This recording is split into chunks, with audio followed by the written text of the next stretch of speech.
ತಿಂಗಳಿಗೆ 2 ಲಕ್ಷ ರೂಪಾಯಿ ಬರ್ತಾ ಇದೆ. ತಿಂಗಳಿಗೆ ಎಷ್ಟು? 2 ಲಕ್ಷ ರೂಪಾಯಿ. ಅವರು ಒಂದು ತಿಂಗಳು ಫ್ಲೈಟ್ ಅಲ್ಲಿ ಓಡಾಡಲಿಕ್ಕೆ, ರೈಲ್ವೆದಲ್ಲಿ ಓಡಾಡಲಿಕ್ಕೆ 2 ಲಕ್ಷ ರೂಪಾಯಿ ಕೊಡ್ತಾ ಇದ್ದಾರೆ.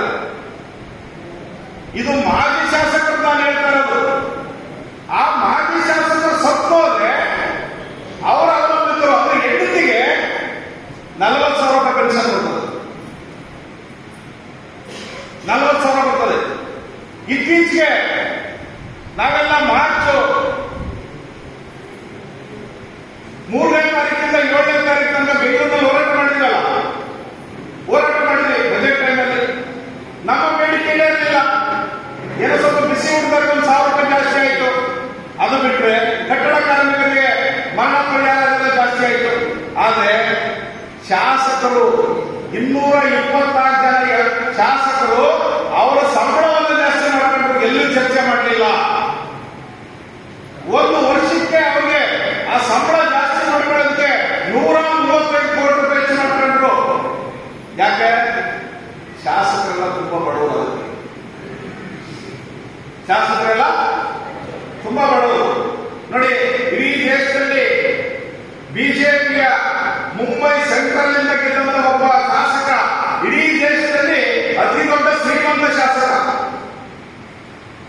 ಅವರ ಡಿಕ್ಲೇರ್ ಮಾಡ್ಕೊಂಡಂತ ಚುನಾವಣಾ ಆಯೋಗಕ್ಕೆ ಡಿಕ್ಲೇರ್ ಮಾಡ್ಕೊಂಡಿರ್ತಕ್ಕಂಥ ಆಸ್ತಿ ಎಷ್ಟಿದೆ ಅಂತಂದ್ರೆ 1,800 ಕೋಟಿ ಇದೆ.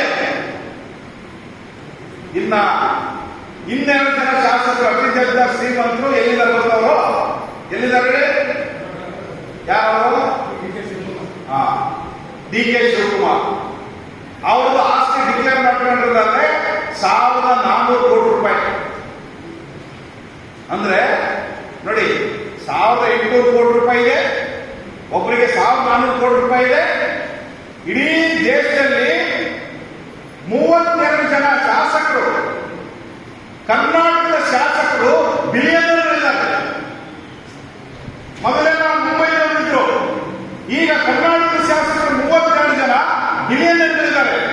ಅವರು ಬಿಟ್ಟರೆ ಆಂಧ್ರ ಪ್ರದೇಶದವರು 26 ಜನ ಇದ್ದಾರೆ. ಅವರು ಬಿಟ್ಟರೆ ಮಹಾರಾಷ್ಟ್ರದವರು 22 ಜನ ಶಾಸಕರು ಬಿಲಿಯನರ್ ಇದ್ದಾರೆ. ಆದ್ರೆ ಅವರಿಗೆ ಸಂಬಳ ಸಾಕಾಗ್ತಾ ಇಲ್ಲ. ಅವರಿಗೆ ಕೊಡುವಂತ ಸಂಬಳ ಸಾಕಾಗ್ತಾ ಇಲ್ಲ. ಹೀಗಾಗಿ ಅವರು ಅವರ ಸಂಬಳ ಸವಲತ್ತುಗಳನ್ನ ದುಪ್ಪಟ್ಟು ಮಾಡ್ಕೊಳ್ತಾರೆ, ಹೆಚ್ಚೆಚ್ಚು ಮಾಡ್ಕೊಳ್ತಾರೆ. ಯಾಕೆ ಮಾಡ್ಕೊಳ್ತಾರೆ? ಸಂಬಳವನ್ನು ಹೆಚ್ಚು ಮಾಡ್ಕೊಳ್ಳಲಿಕ್ಕೆ ಯಾರಿಗೆ ಅಧಿಕಾರ ಇದೆ? ಯಾರಿಗಿದೆ ಅಧಿಕಾರ? ಅವರಿಗಿದೆ. ವಿಧಾನಸಭೆಯಲ್ಲಿ ನಮಗೆ 500 ರೂಪಾಯಿ ಜಾಸ್ತಿ ಮಾಡೋ ಅಧಿಕಾರ ಇದೆ. ಅವ್ರು ನಮಗೂ ಮಾಡಬಹುದಾಗಿತ್ತು. ಬಿಸಿ ಉಳಿದ ಹೆಣ್ಮಕ್ಳಿಗೆ ಸಾಕಾಗೋದಿಲ್ಲ, ನಮ್ಮ ಮಕ್ಕಳಿಗೆ ಊಟ ಉಳಿಸ್ತಾರೆ, ಅವ್ರಿಗೆ 1,000 ರೂಪಾಯಿ ಜಾಸ್ತಿ ಮಾಡಬೇಕಾಗಿರೋದು, ನಾವು 10,000 ರೂಪಾಯಿ ಮಾಡಬೇಕು ಅನ್ನೋ ಒಂದು ಹಕ್ಕು ಅವ್ರಿಗಿದೆ. ಅದು ಮಾಡಿದ್ರಾ? ಇಲ್ಲ. ಬಿಡಿ ಕಾರ್ಮಿಕರಿಗೆ ತುಟ್ಟಿ ಭತ್ಯೆ ಬಾಕಿ ಇದೆ, ಕೊಡಬಹುದಾಗಿತ್ತಲ್ಲ ತುಟ್ಟಿ ಭತ್ಯೆ. ಬಿಡಿ ಮಾಲೀಕರಿಗೆ, ಬಿಡಿ ಕಂಪನಿಗಳಲ್ಲಿ ಕೊಡಿಸಬಹುದಾಗಿತ್ತಲ್ಲ, ಕೊಡಿಸಿಲ್ಲ. ಯಾಕೆ? ಕಾನೂನು ಮಾಡೋ ಅಧಿಕಾರ ಅವರಿಗಿದೆ, ಕಾನೂನು ಮಾಡೋ ಅಧಿಕಾರ ನಮಗಿಲ್ಲ. ನಮಗೆ ವೋಟ್ ಹಾಕುವಂತ ಅಧಿಕಾರ ಮಾತ್ರ ಇದೆ. ಹಾಗಾಗಿ ನಾವು ಅರ್ಥ ಮಾಡ್ಕೊಳ್ಳಕ್ಕೆ ಸಾಧ್ಯ ಆಗಬೇಕು. ಸಿಐಟಿನ ಈ ನಮ್ಮ ಗುರಿ ಇರ್ತಕ್ಕಂಥದ್ದು ಕೇವಲ 500 ರೂಪಾಯಿ 1,000 ರೂಪಾಯಿ ಬಿಸ್ಕೆಟ್ ರೀತಿಯಲ್ಲಿ ನಮ್ಮ ಸಂಬಳ ಸೌಲಭ್ಯಗಳನ್ನ ಹೆಚ್ಚು ಮಾಡಿಕೊಂಡು ಮಾತ್ರ ಅಲ್ಲ, ಯಾವ ವ್ಯವಸ್ಥೆ ಈ ಶೋಷಣೆಯನ್ನ ಮಾಡ್ತಾ ಇದೆ, ಈ ಶೋಷಣೆ ವ್ಯವಸ್ಥೆಯನ್ನ ಕಿತ್ತಾಕುವಂಥದ್ದು ಸಿಐಟಿ ನಮ್ಮ ಗುರಿ. ಆ ಕಿತ್ತಾಕುವಂತ ಕೆಲಸವನ್ನ ಕಾರ್ಮಿಕ ವರ್ಗ ಮಾಡಬೇಕು. ಕಿತ್ತಾಕುವಂತ ವ್ಯವಸ್ಥೆಯನ್ನು ಕಾರ್ಮಿಕ ವರ್ಗ ಮಾಡಬೇಕು ಅಂತಂದ್ರೆ, ಕಾರ್ಮಿಕ ವರ್ಗ ಕೇವಲ ತನ್ನ ಸೌಲಭ್ಯಗೋಸ್ಕರ ಹೋರಾಟ ಮಾಡ್ಲಾರ್ದಾನೆ ಒಂದು ರಾಜಕೀಯ ಬದಲಾವಣೆಯ ಕಣ್ಣೋಟವನ್ನು ಇಟ್ಕೊಂಡು ಹೋರಾಟ ಮಾಡಬೇಕು.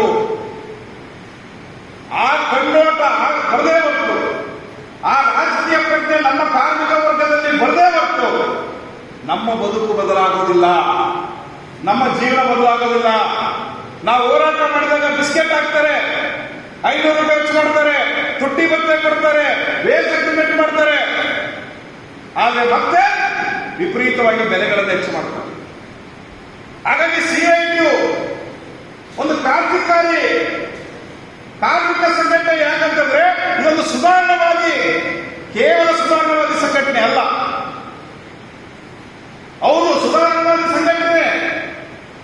ನಾವು ನಮಗೆ ಸಿಕ್ಕಂತ ಸ್ವಾತಂತ್ರ್ಯವನ್ನು ಬಳಸಿ, ನಮಗೆ ಸಿಕ್ಕಂತ ಕಾನೂನನ್ನು ಬಳಸಿ, ನಮಗೆ ಸಿಕ್ಕಂತ ಹಕ್ಕುಗಳನ್ನು ಬಳಸಿ ನಾವು ಮಾಲೀಕರ ಜೊತೆ ಒಂದು ವೇತನ ಒಪ್ಪಂದ ಮಾಡ್ಕೊಳ್ತೀವಿ, ಸೌಲಭ್ಯಗಳನ್ನು ಕೊಡಿಸ್ತೀವಿ, ಸರ್ಕಾರದ ಜೊತೆ ಹೋರಾಟವನ್ನು ಮಾಡ್ತೀವಿ. ಆದರೆ ಕೇವಲ ಆ ಸೌಲಭ್ಯಗಳಿಂದ ನಮ್ಮ ಬದುಕು ಬದಲಾಗುವುದಿಲ್ಲ. ಕೇವಲ ಸೌಲಭ್ಯಗಳಿಂದ ನಮ್ಮ ಬದುಕು ಬದಲಾಗೋದಿಲ್ಲ. ಯಾಕಂತಂದ್ರೆ ಈ ಬಂಡವಾಳಶಾಹಿ ವ್ಯವಸ್ಥೆಯ ವರ್ಗಗುಣ, ಈ ಬಂಡವಾಳಶಾಹಿ ವ್ಯವಸ್ಥೆಯ ವರ್ಗಗುಣ ಏನಂತಂದ್ರೆ ಅದು ಶೋಷಣೆ ಗುಣ. ಆ ಶೋಷಣೆ ಗುಣವನ್ನು ಬಿಟ್ಕೊಡೋದಿಲ್ಲ. ಅವರು ಶೋಷಣೆ ಗುಣ ಬಿಟ್ಕೊಡೋದಿಲ್ಲ.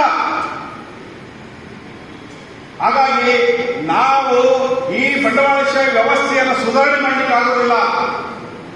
ಈ ಬಂಡವಾಳಶಾಹಿ ವ್ಯವಸ್ಥೆಯಲ್ಲಿರತಕ್ಕಂಥ ಸುಧಾರಣಾ ಅವಕಾಶಗಳನ್ನು ಬಳಸಿ ಕಾರ್ಮಿಕರಿಗೆ ಸೌಲಭ್ಯಗಳನ್ನು ಕೊಡಿಸಬಹುದೇ ಹೊರತು ಕಾರ್ಮಿಕರ ಸಮಗ್ರ ಬದುಕನ್ನು ಬದಲಿಸಲಾಗುವುದಿಲ್ಲ. ಹಾಗಾಗಿ ಇವತ್ತಿನ ಈ ಬೆಳವಣಿಗೆಗಳನ್ನು ನಾವು ಗಮನಿಸಬೇಕು. ಒಂದು ಈ ಅಮೂಲಾಗ್ರವಾದಂತ ಬದಲಾವಣೆ ಬರಬೇಕಂತಂದ್ರೆ ಕೇವಲ ನಮ್ಮಿಂದ ಮಾತ್ರ ಸಾಧ್ಯ ಆಗೋದಿಲ್ಲ. ದುಡಿಯುವ ವರ್ಗ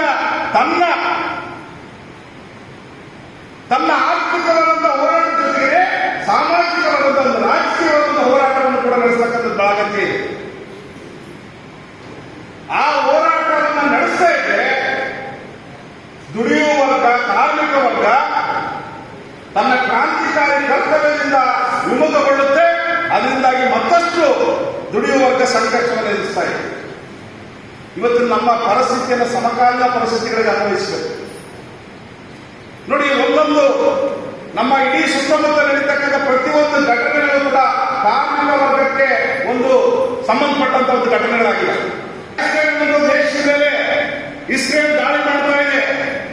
2023 ಆಗಸ್ಟ್ 7ನೇ ತಾರೀಕಿಂದ ದಾಳಿ ನಡೀತಾ ಇದೆ. ನಾವೆಲ್ಲ ಇವತ್ತು ಕುಂದಾಗಿ ಒಡ ತಿಂದು ಚಾ ಕೊಟ್ಟು ಆರಾಮಾಗಿ ಬಂದು ಕೂತಿದ್ದೀವಿ. ಬಹುಶಃ ಮಧ್ಯಾಹ್ನ ಕಾರ್ಮಿಕರು ಇವತ್ತು ಭಾನುವಾರ